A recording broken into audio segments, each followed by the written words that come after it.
madaxweynaha hadda joogo Farmaajo ani wiligay ma arkin isma garanayno laakiin runtii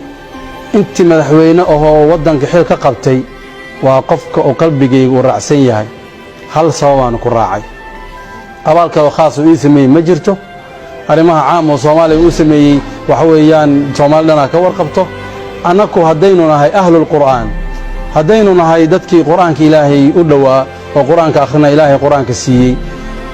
ninkan madaxweynaha hal arin uu sameeyay inuu soo booqday Dawxa oo madaxweynaha amiirka Qatar uu imaaday si fiican loo soo dhaweeyay oo madaxtooyadii uu galay ayuu wuxuu dhahay intuu sannasan ayuu wuxuu dhahay waxaan rabaa inaan soo booqdo nin la yiraahdo Sheekh Cabdirashiid Sheekh Cali Suufi madaxdii yaa yaabtay oo madaxweynihii Sheekh Cabdirashiid Sheekh Cali Suufi ma yaqaan maxaa yaa u dhahay Cabdirashiid Sheekh Cali Suufi markaas nin qaari oo cajiib ah meeshan joogo waa sheekhayga ah waa inaan soo booqdo anoo soo booqan hor kale ma qaban karo markaas wasiir awqaaf la hadlay waxa la hay Sheekh Cabdirashiid Sheekh Cali Suufi la sheegayo soo wado madaxtooyada keen Farmaajo intuu maqlay oo inuu keen la leeyahay markaas uu dhahay sheekhaasi waa loo tagaa mooyaan iskama meel qof meel la keen ma aan fadhigiisa lagu booqdaa waa madaxweynaha tahay asaa iga weyn waa inaan booqdaa gaariga loo soo qaaday sheekh guriga majliskiisa masaajidkii la qurxiyay xaflada loo diyaariyay meel waxa weeyaan masaajid awal biliska hilmaansana oo iska ahaa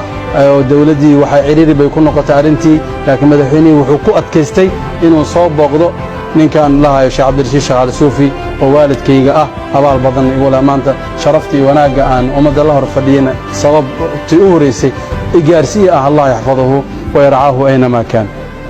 sheekh yaa loo geeyay uu ka soo duceystay intaasi oo ficilkaasi uu sameeyay ayaan ku jeclahay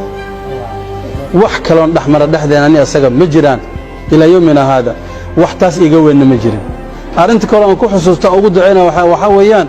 in wiil oo Tanzania kaalin koowad uu soo galay uu ku martiqaaday madaxtooyada marka caadatan madaxtooyada meelaha ay madaxdu waxay soo dhaweeyaan madax kale laakiin ninka kaliya oo madaxweynaha hadda wadanka